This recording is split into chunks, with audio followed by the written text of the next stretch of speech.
Okay, so before you swing a hammer or cut a check, make sure you know what you're getting your house ready for. Are you getting it ready to list or are you getting it ready to lease? So we're going to break down what does that look like in both of our instances.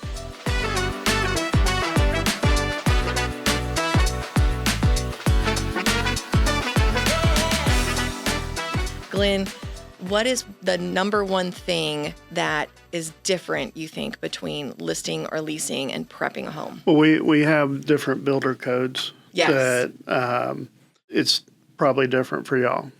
Things like we in between tenants, when we flip tenants or we get a new property, we have to rekey the house. When we rekey it, we've picked up properties where every single door has its own lock. Oh. And I went and I had a handful of. You look like a janitor. You get four keys for each door, and they had five doors because they had an upstairs balcony, they had side doors, they had front door. So you guys door. do the whole house. We do the whole house. One key. We have to do that. All external doors. So that's a must. We have to do that, and we do it so that it's one key. We use a product called Quick Set. Yep. Where you can get the little tool and you can reset all of them to the one key. Figure that one out. But we do the rekey, and there's also things like between each tenant, we got to do the battery. We got to do batteries and the smoke alarms. Even if you just did them 6 months ago. We do it automatic. It's more of a CYA for us that we did it. So we do the batteries on the smoke alarms. If it doesn't have a CO2 monitor, it's not necessarily required, but But if there's gas in the property, it's it. for sure they need to have it, don't they? We say for gas it must be there, but also you think about it, if somebody puts a car in a garage and keeps it running, you're going to have CO2 emissions. So we just tell the owner for $50 to $100, it's worth the checkbox to say if you do go to court and something happens, we supply the CO2 monitor. So we do that. There's a new law out for fire extinguishers, so we install a fire extinguisher now as we go through our properties. Is there so many you have to do, or is it for every burnable source? Or we put one in each kitchen. Okay. And that's the extent we do that right now. That's fair. Another big thing between rentals is owners like to say, okay, I clean the house. And there's a difference between owner cleaning and a deep clean. And all tenants, like we were talking about in a previous episode, that they expect certain things when they move in. And you got to remember, it's a rental, but we still want a good deep clean. Yep. And when an owner cleans it, I tell them we still need to do the deep cline. Yeah, so don't waste your time cleaning it because we're going to have a deep clean done on top of that. We're going to do it anyway. Yes, and they're going to find things that you didn't clean. That's right. So those are the key things that we have to do. And then you do the walkthrough and you look at, do we need to clean the carpet? Do we need to paint the walls? Do we need to fix any water leaks? What about air filters? We have a mandatory air filter program. Okay. It's part of our what we call a tenant benefit package. Okay. And we physically deliver filters to the property, and the tenant has to replace those, and we do that quarterly. So that's part of their package that they get when they sign up with us. Because that can really beat down an air conditioner, is if you have really dirty filters and it's working overdrive. We give you a little story. We had one where a tenant was saying that his kid never had asthma, and now he took him to a doctor, and now he's got asthma, and says it was all on the living in the house. They got mold. Automatically they got mold. And the owner lived in China, so he was freaking out that he wanted to make sure that we didn't have mold in the house. So we did like a $6,000 mold test and found out it's cleaner inside the house than it is outside.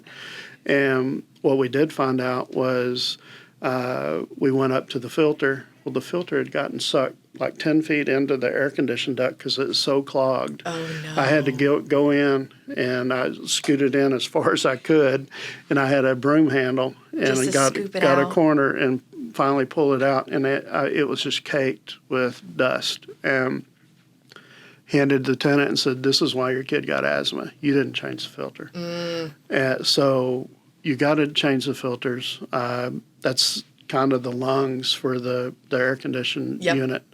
And if you don't change the filters on a regular basis, you're making your HVAC unit work harder, and they're going to tend to break. And those things aren't very cheap. Last time I checked, they're a good little cost that you have to keep. And in Texas, you can't just go without your air conditioning. It doesn't work there. You can't just open the windows and cool off. That's not how it works here. And so when we look at it for listing a property, you have builder code. I just go off of what I think the inspector is going to say when we have a home inspection. Totally different. Very different. And we have the same things that come up with every home inspection. And a lot of times our job is to say, well, that's a maintenance item. That's a maintenance item. We're not. We're looking at major and we're looking at safety items. But for a seller to get ahead of it, we try to get them to take care of any deferred maintenance items they can so it doesn't come up in the inspection. And so we're looking at things like caulking and sealing entrances anywhere, because that's going to around your electrical boxes, around your windows, around wherever they're going to call it out. Make sure that's taken care of. Filters as well. I always tell the sellers to make sure that they vacuum the grate on top of your filter, because that usually gets cut with dust and nasty. And if I can see it there, guess where else it probably is in the rest of the house. Right. So let's make sure we vacuum that. And a lot of people will change their filters more often, but they never clean that grate. So it's the looks. That's something we always pick up when we do our evaluation with it. I mean, some of them are so bad we got to repaint them. Yes. And ceiling fans are another good indicator of what you're doing and how often you're cleaning your property. A lot of people just run ceiling fans forever and never turn them off, and then we have to turn them off for pictures.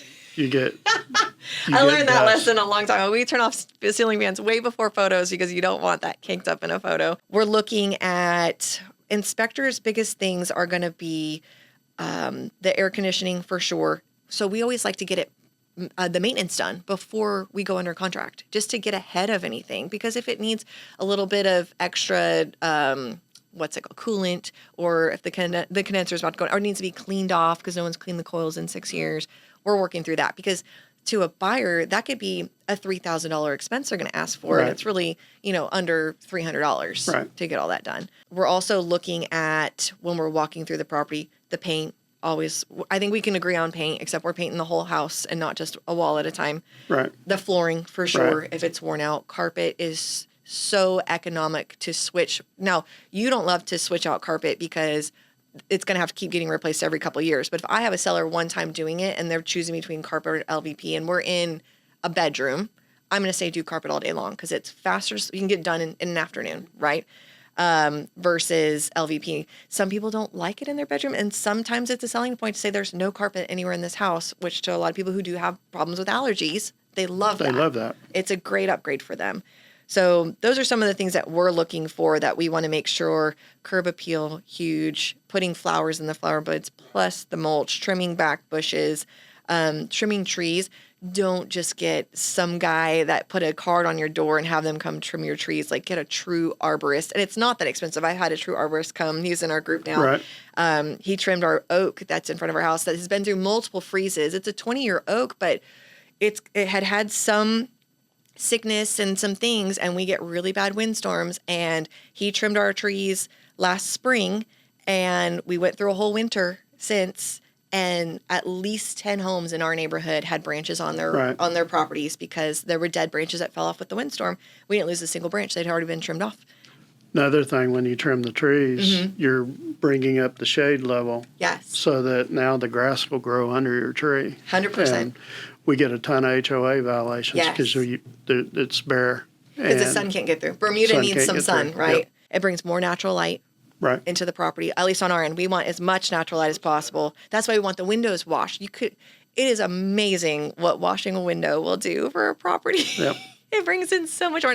Pulling off the solar shades. A lot of people will get solar shades on the front of their house. That's great and all, but when you're going to list your house for sale, take the solar shades off because it says that your house is not efficient. Right. It's too hot in the house all the time, so you need solar shades. So we tell them, take them off, keep them, don't get rid of them. They were expensive to put on. Put them in the garage, put them in the attic. But when we're getting your house ready for sale, you got to take them off. It's a huge... Here's your freebie. Yes, that's your huge thing you have to do. And so many people don't listen to us, don't want to do it. And it's dark inside. And then and some people they're not pretty. Solar shades are kind of ugly, but they're effective for what they're trying to do. So that is some of the things that we'll do to prep the house for sale.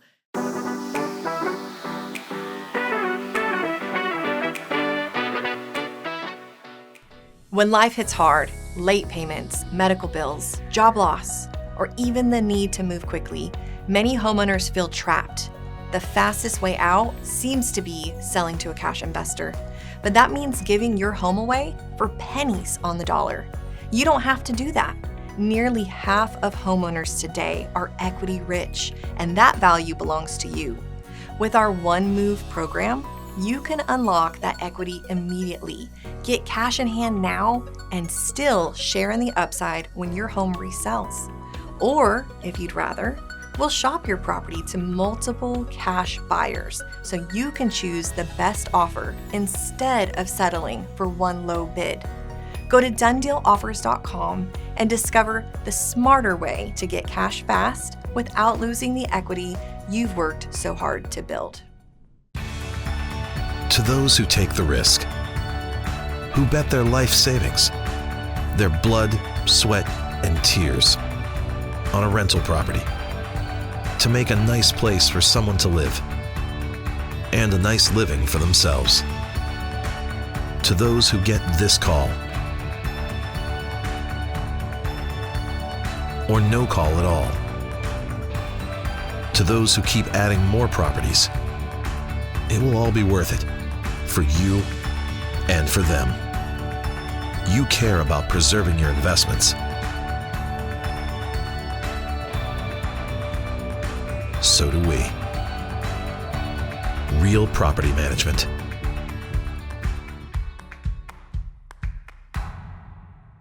And the other thing, especially in this market, is staging. You're not staging rental properties. We almost have to. You have to stage a house for sale. The crazy part is staging usually pays for itself and almost always covers in our way. And the way I tell sellers that, because you can't split A/B test a house, right? You can't let's try it without staging, let's go back on with staging. You can't do that because it's already on the market. So I always say, if you don't stage your house, it's worth X. And if you do stage your house, it's worth Y. And guess what?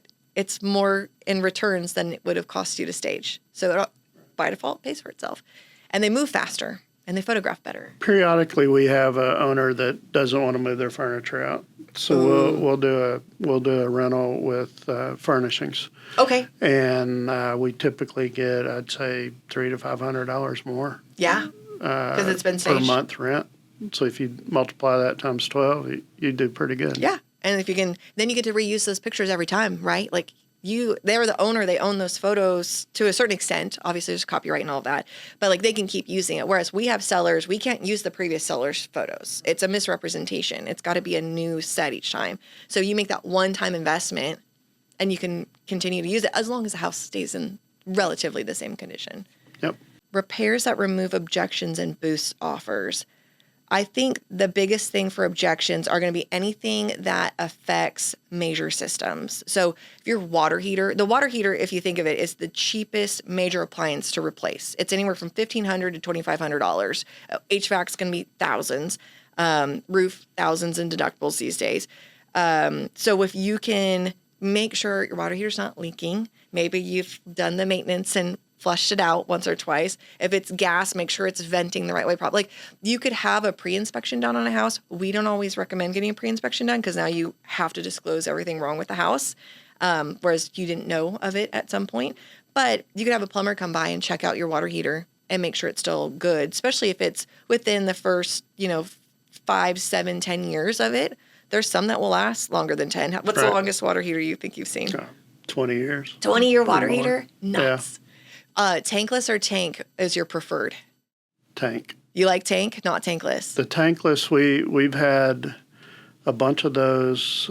They'd be mounted in the garage, but it's still on the outside wall. Not insulated. And not insulated. Mm-hmm. So the panel on the outside of the wall freezes. It freezes up, and we had floods. Yep. And this was over the holidays, and they were gone for 2 weeks. So the house, I mean, you basically had 4-foot sheetrock out of the entire house had to be taken out. It was in the garage, though, and still managed to do that? Because it shares a flooded wall. somehow, and it freezes too. It was ugly.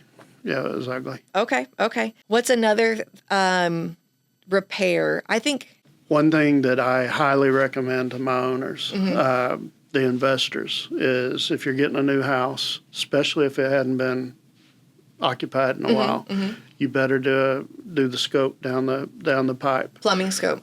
Do the plumbing. That is by far our number one failure. So you're saying new house, not in new construction, new to them, new. New to them. Yes. Okay. We've had so many cast iron with older houses. They use the cast iron piping and roots grow in them. Yep. It's a nightmare. It is a nightmare. I've seen where they've had to drill out in the middle of the house, pile 4-foot top of dirt just in the house, multiple places. A whole home repipe is a minimum $15,000 to $30,000, not covered by insurance. You and I know somebody that had to do that. I think we've known several people that have had to do that. But that's a must, in my opinion. It's worth however much money it costs. So it's $15,000 to $30,000 in a whole home repipe minimum start cost, and I believe the scope ranges anywhere from $200 to $400. Yes. It's well worth the money. Well worth it, 100%. And we say that too, especially if the age of the home is before 85, 87. Like they started doing PVC moving on, but even a home that's at that point 30 years now, you should look at the PVC because you can have a main break from the yard and the foundation adjusting. Texas ground shifts a lot. Yes, it shifts a ton. Now, pier and beam is different, right? Because you can usually crawl under and kind of see it, but not very many homes are pier and beam. You can't see the pipe under the ground going to the sewer. That's true. Okay, I think that's a really, really important thing to get inspected, whether you're buying to live in it or lease it, because you're paying the bill no matter what. The roof, like I said before in a different episode, if you see water stains in the ceiling, it's obvious you need to do that. But if you don't, as far as the rental's concerned, the roof's okay until it's not. It's one of the first inspections we get when we have a home inspector come out when we're buying or selling. We'll always have the roof. We always call our roofer and say, "Hey, you mind just jumping on this roof?" Like it's that simple, but it's can you go jump on this roof real quick? That's an insulation or that's a insurance deal. It is insurance, yes. We need to make sure we're not going to be fighting with insurance because there's nothing worse than a roofer saying the house is failing and the adjuster of the insurance of the seller saying it's not, and then you have to have the battle. And that's where it really comes down to having a really solid roofer who can make sure they see what everybody's happy. Yeah, what everybody sees is the same thing.